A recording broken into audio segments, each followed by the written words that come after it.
2 years ago today, I found out I was pregnant, and I was not excited about it.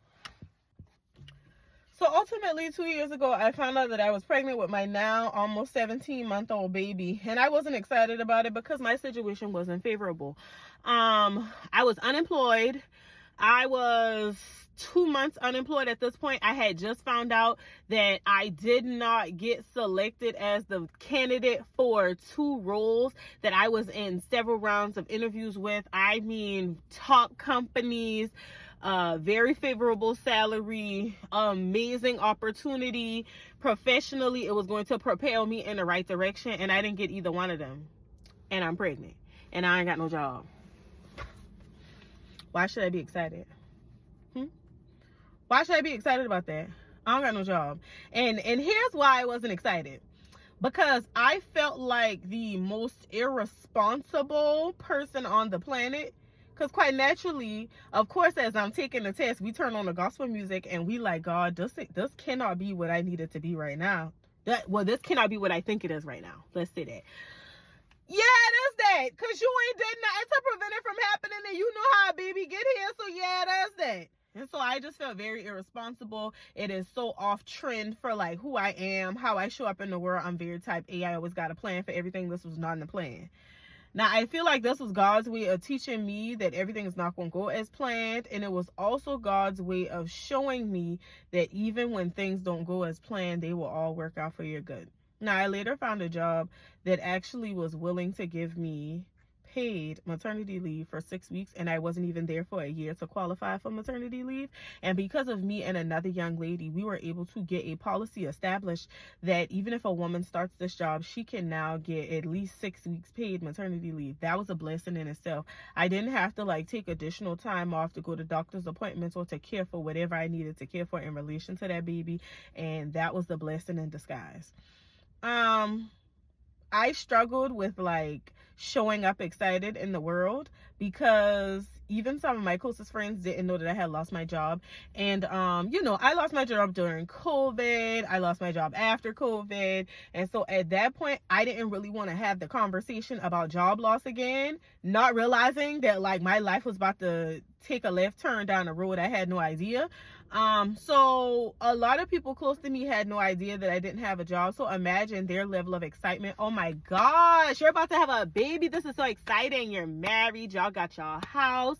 Y'all are on the up and up. So they thought.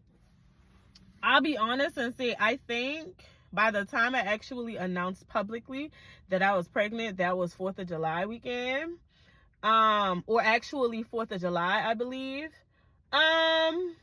By that time, I was starting to move into a space where I was comfortable with it, where I could be positive about it. But I'll be honest, there was a lot of stress. There was a lot of worry. There was a lot of concern because yes, I had a village around me. Yes, I had a husband and all of that. But as a mama, you want to feel like you can take care of your child and do what your child needs. And my village, before I got a job and before this baby even got here, Madison had all her furniture. She had everything she needed. And my aunt would always tell me, like, that baby will have everything she needs. You don't have to worry about that. She will have everything she needs.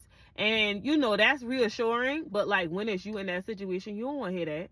You want to be able to provide for your kid. And so y'all got to understand that, like, I got it. I'm going to handle it. I'm going to take care of it type of person. So to kind of be hesitant to do that. And it wasn't that I couldn't do it. It was just a matter of, do I go spend this money on this? And then I don't have that money later to do whatever I need to do with it because I still don't have a job. Nonetheless, we fast forward to now, and I feel like motherhood has been quite the experience. On one end, amazing, love it, best experience ever. On the other end, literally one of the most exhausting and overwhelming experiences you'll ever have, because you're responsible for a human, and what you do for that human is so impactful on their life for years to come. And you have to put yourself in a position to be strong for them, because they don't understand that life gets tough, or you're tired, or you're overwhelmed, or you have other external factors that aren't them and what they need. And with Mother's Day coming around, I feel like I've been able to reflect a lot on that experience. And the one thing that I wish I would have done is been more honest and open about the fact that, like, I'm excited about the fact that there's a baby coming, and this is such an amazing blessing, but I'm not excited about this because of my circumstances, because I do think that two things can be true at the same time. And I think I robbed myself of a certain kind of support that I probably needed from everyone around me. Now, I had people in my corner that did know, that were able to support me, but honestly, I don't know if that was enough for me at that time, because it was so overwhelmingly triggering or overwhelmingly driving how I felt. Like, it was definitely a roller coaster of emotions all the time. Of course, interviewing for jobs, getting to the final round, hearing no again, and of course a few too many no's, and you start to feel like, girl, you are 7 months pregnant, how you gonna hide a pregnancy? And so I think when I started that job, I was about to be 8 months pregnant. No, I was 7 months, about to be 8 months pregnant, something like that. And so thankfully, it was more of a remote role than anything. All my interviews were remote. I did have to go into the office, but I just wore something that was big. I wasn't really one of those people that was like super big. So if I wore something that was larger, like I think I wore like a flowy dress or something like that. And that was the way that I was able to conceal it. And then I let them know immediately on my first day, because I needed to be clear, like, hey, this is what's going on, and I need to understand what my options are. And you know, the other thing about that is, being a mama is so tricky, because when you looking for a job, or when you trying to make certain type of professional moves, you have to like conceal the fact that you're a mom until you actually secure the opportunity.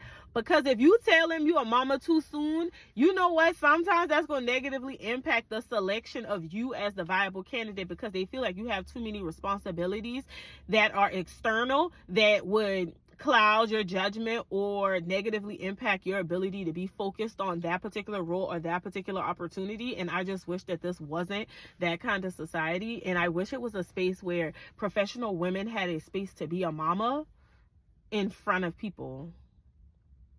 Does that make sense? Nonetheless, Mother's Day is on the way, and I think I'm gonna make this a series, because I like talking about motherhood, and I like saying the things nobody wants to say. It doesn't make me any less of a mother. It doesn't make me hate motherhood. It's just me being completely honest and open and completely transparent about how I feel about motherhood, especially as somebody who's like adopted, who looks at motherhood in a very different light than probably some other people.